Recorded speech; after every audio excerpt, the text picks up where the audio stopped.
The crew of STS-126. STS-126 is the 27th shuttle mission to the International Space Station. During this mission, Space Shuttle Endeavour will deliver equipment to the International Space Station that will enable larger crews to reside aboard the complex for long-duration missions. Endeavour will carry a reusable logistics module that will hold supplies and equipment, including additional crew quarters, exercise equipment, equipment for the regenerative life support system, and spare hardware. Mission commander is veteran spaceflyer Navy Captain Christopher J. Ferguson. Air Force Lieutenant Colonel Eric Bowe will serve as the pilot. The mission specialists are Navy Captain Steve Bowen, Army Lieutenant Colonel Shane Kimbrough, Navy Captain Heidi Marie Stephanician Piper, and NASA astronauts Donald Pettit and Sandra Magnus.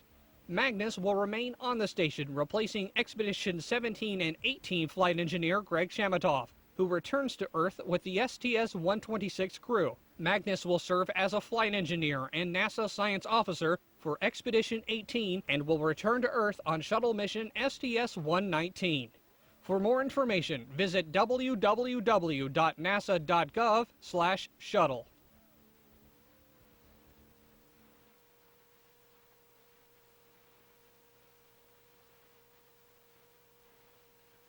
Oh, Philadelphia is it's a great town. I was very fortunate in that I spent my whole childhood years there. I had a great love of the Philadelphia Eagles, the Philadelphia Phillies. I had season tickets with my dad to go watch the Eagles play every Sunday. And if you know anything about football fans, those Philadelphia football fans are pretty rabid. So I had a great opportunity to get into the real heart and soul of Philadelphia. It's a great town. They're still very loyal to me. I went back there after my last flight, had the opportunity to go to Chris Ferguson Day at Archbishop Bryan High School, which was a great honor for me. I think just the sheer novelty of having a band comprised of astronauts is sometimes a little intriguing and interesting to people. We've had some opportunity to play at spaceflight awareness events, to play for the people who maintain the shuttle and the infrastructure surrounding it. So that's been it's been very advantageous, I think, for us to give just a little bit back to the community that supports the space program. What I think a lot of people don't completely understand is that when we launch these heavy modules, we launch them essentially empty. I mean, they're shells. They have the infrastructure, they have the wiring and the plumbing and the piping, but as far as actual useful internal components, there are none. They're launched empty. The Japanese module, which was launched a few months ago, if you looked at the inside, it looked like the inside of an empty tank. So what we need to do is we need to fill those modules. And that's what these utilization flights, which is what ULF stands for. It's a utilization flight. That's what these flights are all about. We take up what's called a multi-purpose logistics module. It's a cargo module in the back of the payload bay. One of the larger payloads that we're taking is it's a regenerative ECLSS system. ECLSS is the Environmental Control and Life Support system. If we're ever going to go on a long-duration space flight to Mars and live there, or go to the moon and live there, we're going to have to find a way to recycle just about everything that we use. Recycle is a very popular word right now. I mean, just for the Earth's environment, we want to recycle. So what we're taking up is a recyclable system by which we can reuse all the water aboard the space station. We have to have water to consume, but at the same time, on the flip side of that, there's condensation that comes out of the atmosphere. There's liquid urine. There's so much liquid waste that right now we just dump overboard. We're going to have to recycle all that, and we're going to have to learn how to get a system that enables us to have a completely closed-loop system, such that we can purify the wastewater in our stream and use it again rather than dumping it overboard. So the primary payload on the utilization flight is this regenerative water system that we're taking aboard, and I know a lot of people are really looking forward to seeing this work. This country was assembled by brilliant people who had a fundamental understanding of science and math and business.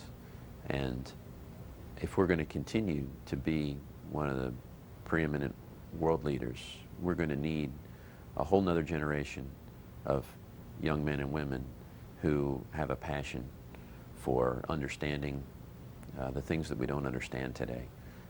We've got challenges. We've got challenges with energy production. We've got challenges with pollution. We've got challenges with global warming.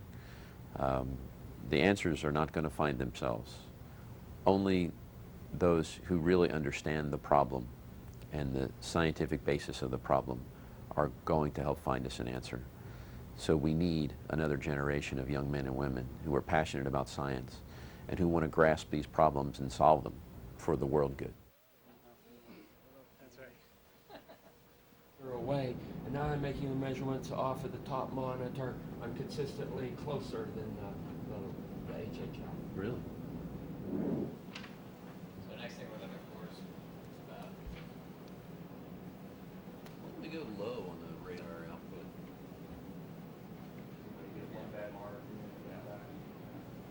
Yeah, maybe you can grab height or something to help with that. So you don't have to go here, then try it, and right down, try that. Although it's not that bad because things don't change that ER much. says take this whole bag the over. whole rack. Some of these will have location for them. Pull out from right there. All those are In sure. fact, it probably needs to do that.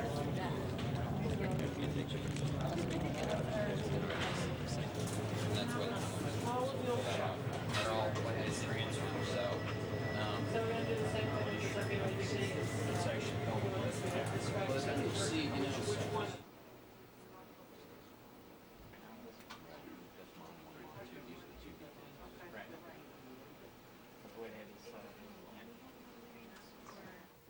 Meet us over at Gulfport instead. Okay. And there's a route in here already, it's just the,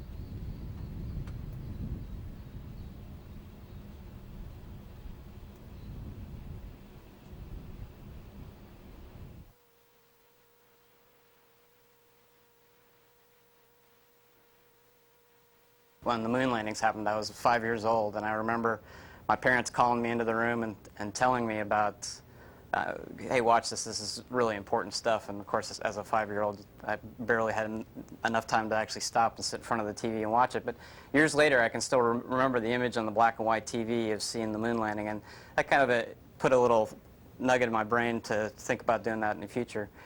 And I was also very interested in aviation. My father was a pilot in the Air Force, and so I grew up around airplanes and going to air shows and seeing different things. So for me, the interest in aviation kind of grew. I consider my hometown Atlanta. Grew up in Atlanta. Atlanta's obviously a very big city. I grew up on the northeast side of Atlanta, fairly close to Stone Mountain. And I went to Evansdale Elementary School and Henderson High School if you're from the Atlanta area. My job as the pilot is basically obviously to help out the commander in the piloting tasks and other things that are going on board, but also to run shuttle systems, kind of keep track of what's going on, help with the timeline, help with the piloting tasks and keeping the motors running and other systems that are on board the station, or on board the shuttle. We're bringing in what we call ZSRs, zero-G storage racks, which are essentially closets that are going to allow us to put more equipment. And we have new crew sleep stations where the crew members can kind of have a little private space where they can spend time and obviously sleep while they're on board the space station. With the new Constellation effort, a lot of the things that we're looking at, new spacesuits, new space vehicle getting us up and down, all these things are going to need to be tested and run, and a great facility that we can do this on is the space station. So by having a crew of 6, we'll have the extra hands and bodies to not only run the space station itself,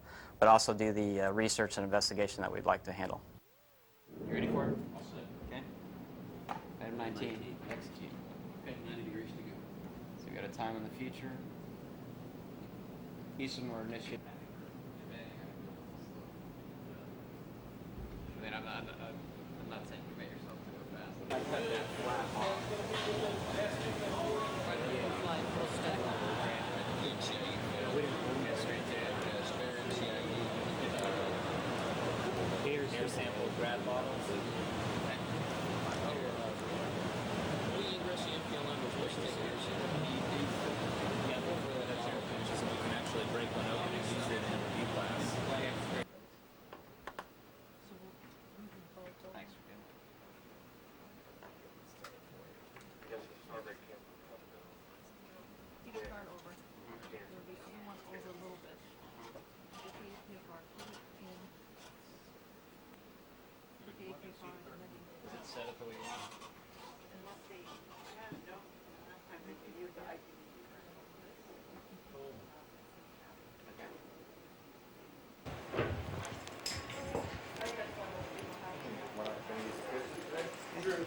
you doing?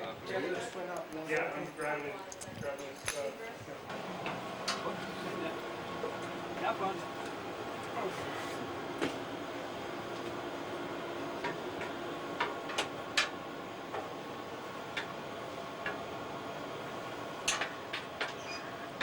Looking good. Looking good, yeah.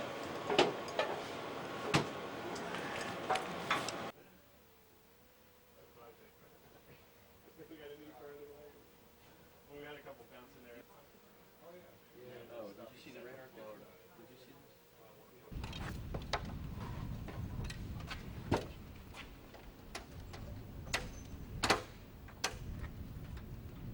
All right, thanks, sir.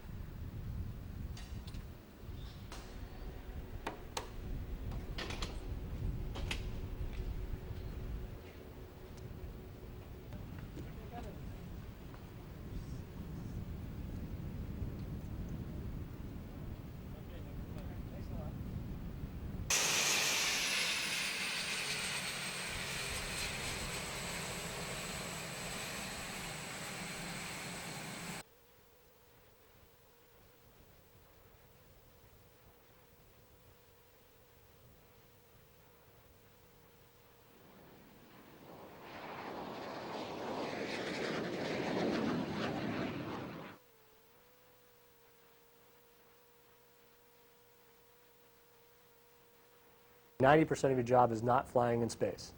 You know, there's so many things, other things that you do as an astronaut, that the opportunity to fly in space comes rarely, and it's important, but the things you do to support space flight for other astronauts is really a big part of the job as well. Graduated from the Academy, U.S. Naval Academy in 1986. I went to submarine training, got to my first submarine, USS Parche, in 1988, and then promptly went to USS Pogie for 9 months.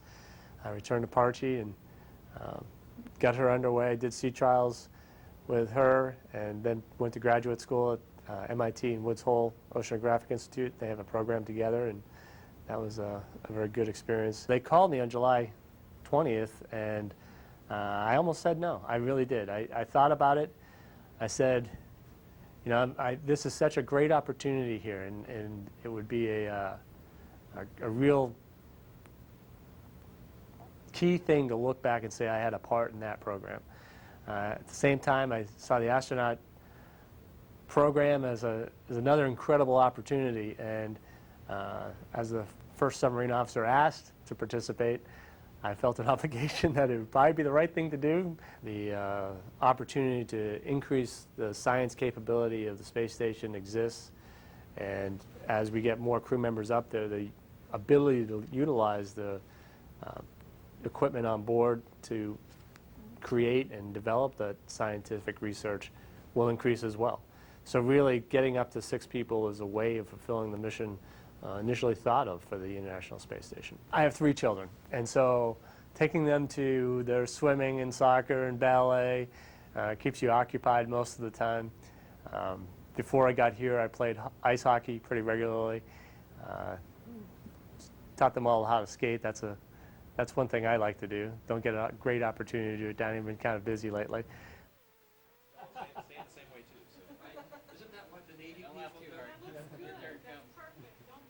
Usually I'm yelling at somebody if I'm standing like this. All right.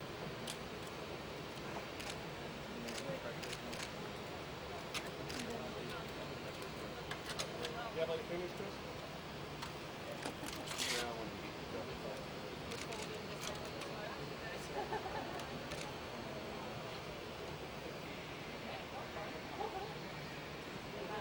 By my guess, we're about 8 miles.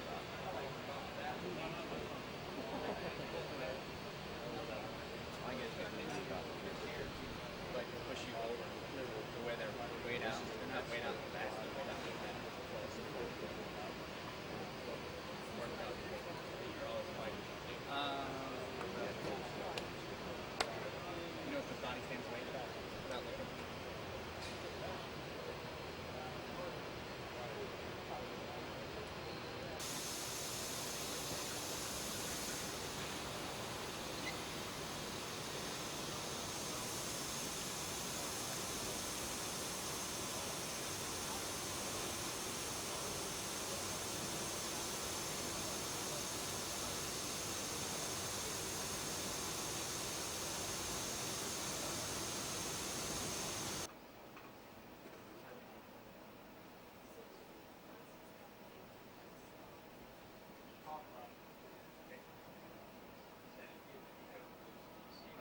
switch the APFR to my other hand. So it would be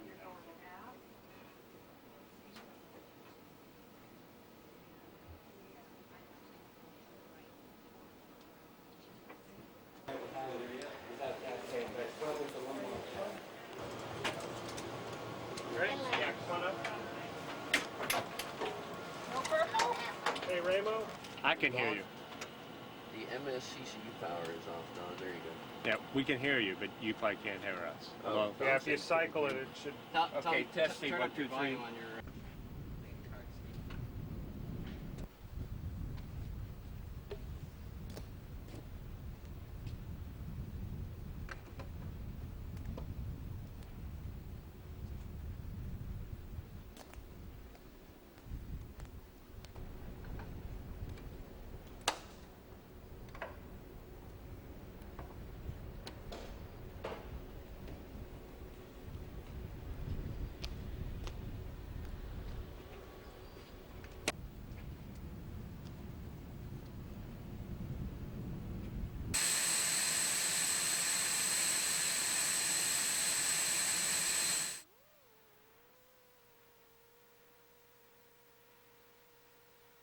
Probably growing up in a rural area where you learn to make do with the resources that you have, and you learn to fix things, and you learn to make whatever you want from the junk that's laying around you.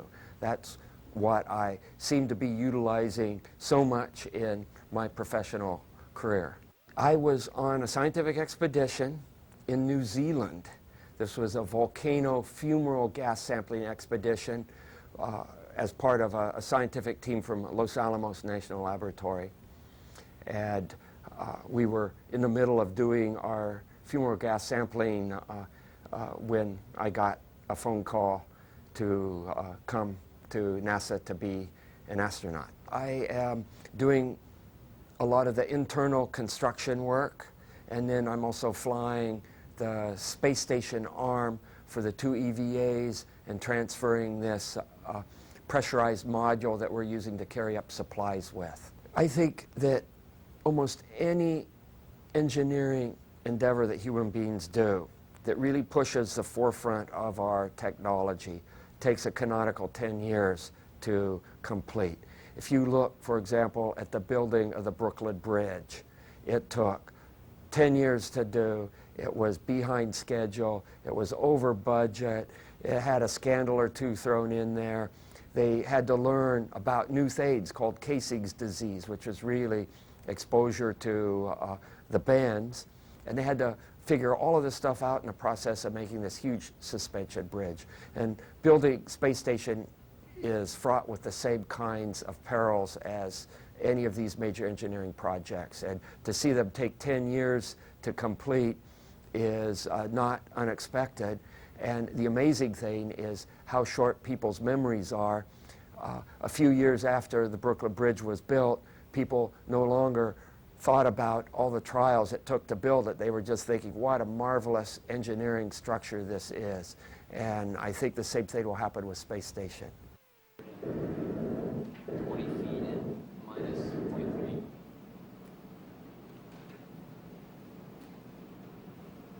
You're going to want to hear these HHL marks, right? They have to put a,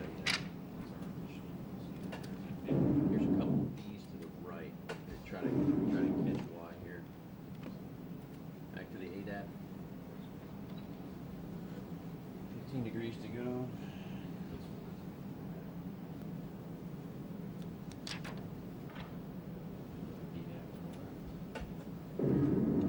Back to the A.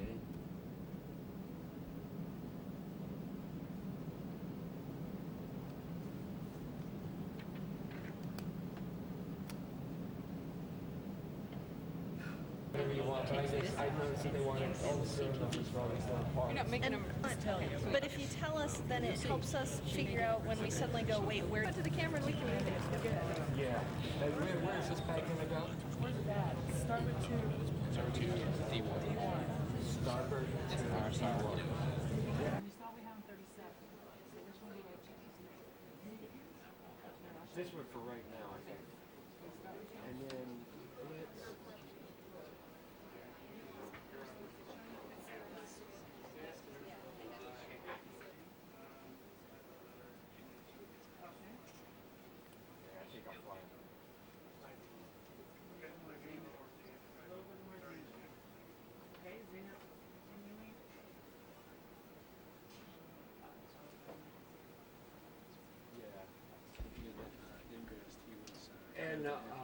And Steve and Shane, I'm purposefully stopping here just so that you can get an idea that... Those other harnesses, we're going to pull the cushion out of the top of that. Perfect. Perfect. Take your second one away, and he can just hand them up. He's got 2 in here specifically for FDF. Well, this is what we're going to do too. We're going to take our check. Okay, I'm right behind you there, Drew. We're going to take our checklist and put it on the mid deck, so we'll have a little extra. In these? No, it's completely going away. Oh, man. It's a better system. You'll like it much more. Okay. I do French. I speak French, so we used to be able to do.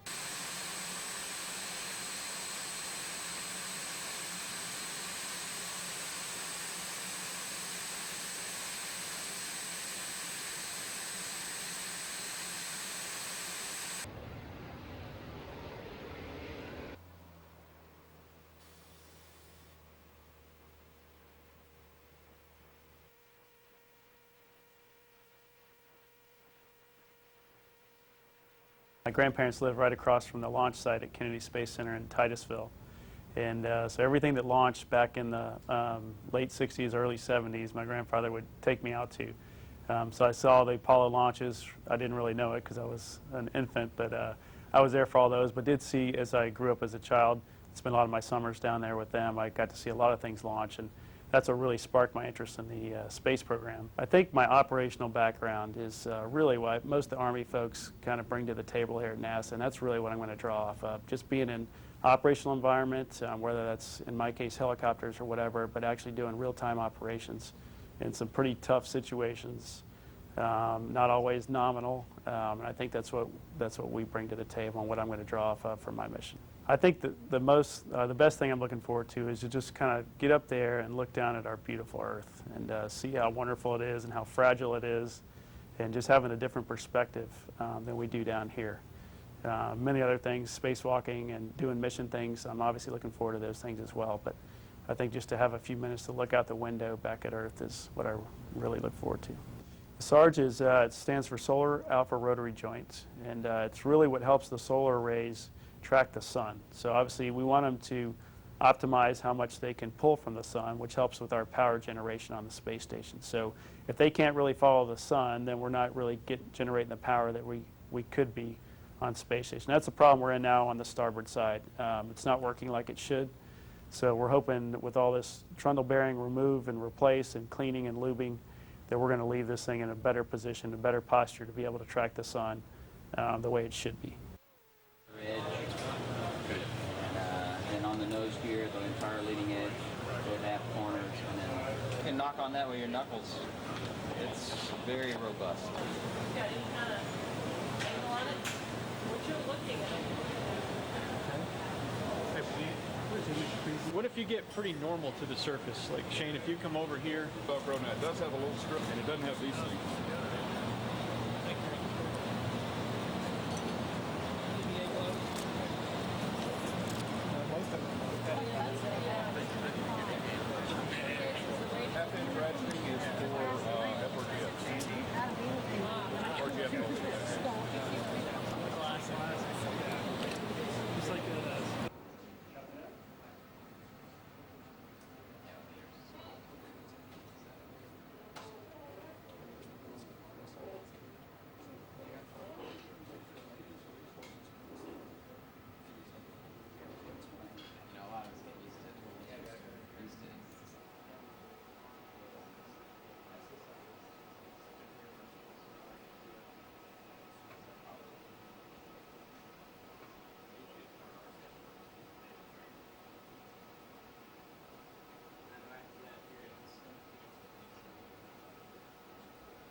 both my parents came from Europe.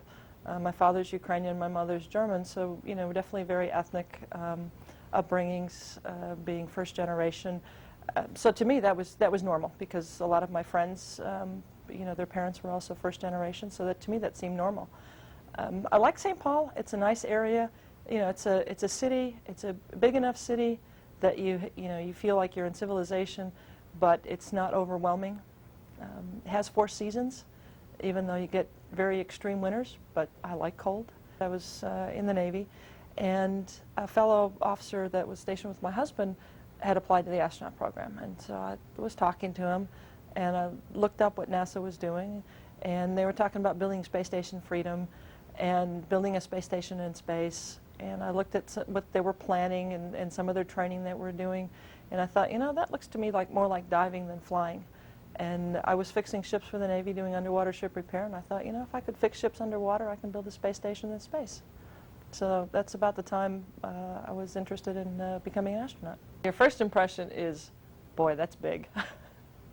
Because even though you've practiced the rendezvous a number of times in the simulator, and obviously you've seen pictures of it, you just don't get the good appreciation looking out the window and seeing it.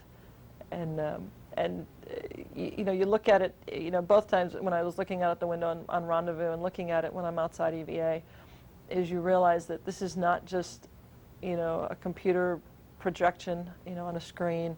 It's not, the plastic mock-ups that we have in the pool or in Building 9, but this is the whole real thing, and it looks phenomenal. I think that was one thing that made the transition to doing spacewalks, EVAs, fairly easy, because I've had that background of working underwater, and I know what happens when you don't have a good body position to try to get the work done, and you can't stabilize yourself and what you need to stabilize.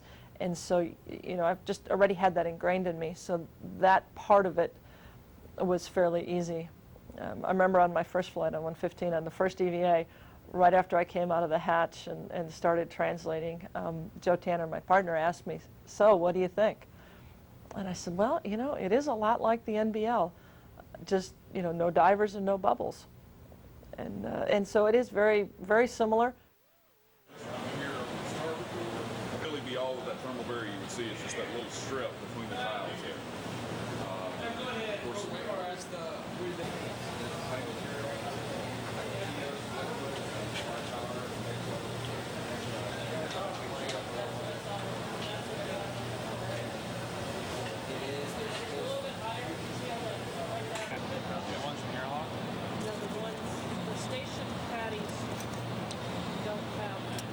there's an ISS GT caddy. Half-inch ratcheting is for FRGF.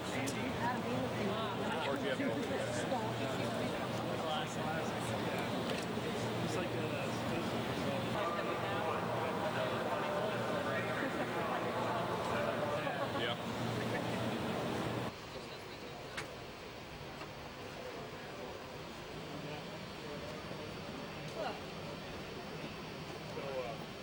Yeah. Check the Ventex, because I learned from the other.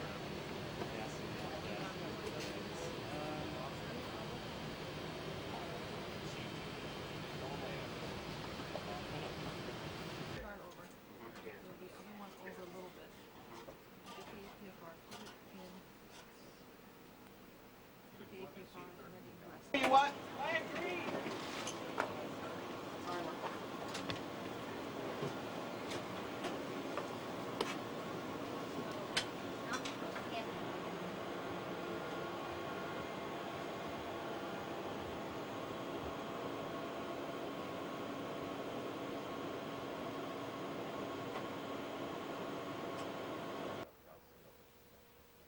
Tactile formation just means, somewhere out there, right there. So the difference is in the Navy, this is a replay. You don't know. Okay, see, and underwater, this means okay. Yeah, okay. that's all. Students die. Retired. I do French. I speak French, so.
when you're in a sprint mode when you arrive on the shuttle. You have things to do, you have a finite period of time to do them in, and you really don't have time to think and take it in your environment and the way that you are, a way that I will on the space station, because being there for 4 months, I can live there. I can establish a rhythm of life, if you will. I can establish a lifestyle, and it'll actually be, no kidding, living in space, and I'll get to experience what that is like to have a life there and not just visit and be in a sprint mode all the time. So I think it's going to be very, very interesting, and I'm not really sure what to anticipate. I have sort of a mixture of responsibilities, which is really interesting because on ULF-2, when I arrive, we're bringing a lot of the habitation equipment that we need to prepare the station for 6 people, extra toilet, water regeneration racks, exercise equipment, things like this. So one of my responsibilities and goals is to equip the station for habitation by 6 people. So I'll get to work on sort of assembling the station, as it were. As well as on 119, I'll be helping to install the S6 truss with John Phillips. So I'll still be working on helping to equip the station. And as science officer, I'm also going to play a big part in conducting science experiments and taking care of some of our payloads. So I get to actually split my time between the assembly and the utilization parts of the station. So I'm pretty excited about that. As astronauts, we are guinea pigs and participate in a whole bunch of different types of experiments. A few of the ones that I am participating in are very similar to the ones that Mike has probably already mentioned to you. There's a constant requirement to understand our sleep cycles and how to manage those, so we participate in sleep studies. There's an immune, it's well known that the immune system becomes somewhat deficient. It's suppressed on orbit, and we're still trying to understand the mechanisms for that. And so we're trying to understand that through these studies, blood, urine, saliva collections, things like this. There's a very interesting study about nutrition that's ongoing on the station, because if you send people far away and they're growing their own food, and you have to understand what sort of nutrition changes you might have from how does microgravity influence your nutrition, and they're getting a lot of interesting data back from us. I'll be participating in that. I was briefed on a study to study specifically the impacts of sodium in the food and how that could affect or maybe not affect, that's the hypothesis, the loss of bones and certain kinds of minerals out of your bones. So I'm hoping to participate in that. There's a study on your vascular system and how it may become deconditioned because of microgravity, which when you return to Earth can contribute to orthostatic intolerance perhaps, and so I'm participating in that system as well. Every time we push technology a little bit more to do the things that we're trying to do in space, which are not normal, by the way, they're very unusual, there are constant spin-offs that end up helping people. Portable medical equipment. You now have someone in a vehicular accident, the ambulance shows up and has all this sophisticated portable medical equipment. Why? Because the space industry needed a way to miniaturize electronics for some of the earlier programs. And so here, 20, 30 years later, we have these spin-offs. So we don't even know what's going to spin off from the type of work that we're doing now and how it's going to benefit. But it does. And you can be assured that it will continue to do that. So, how could you not want to be a part of something like that? I think one of the greatest intangible benefits that we get from the space station, and it can't be measured, it just is the fact that you have all of these people from all of these different countries, across all of these different cultures, all of these different ways of thinking and approaching things and engineering things and even just doing business, working together to make the space station a success. And it has been, is, and will continue to be a success. When you think of the complexity of what we're doing and how well things work, it's just amazing. Still, we probably need to be careful that we bring it off the phone, and then we can put that as a note. Yeah. Normally I would have written it on. Yeah. They'll need to get transferred. It's just there to purposely. Maybe not. I don't have a phone. Yeah, five is. Unless you get creative with that.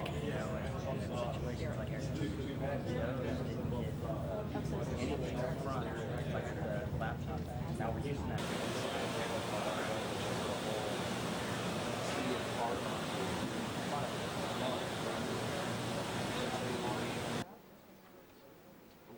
You're having trouble with those plugins.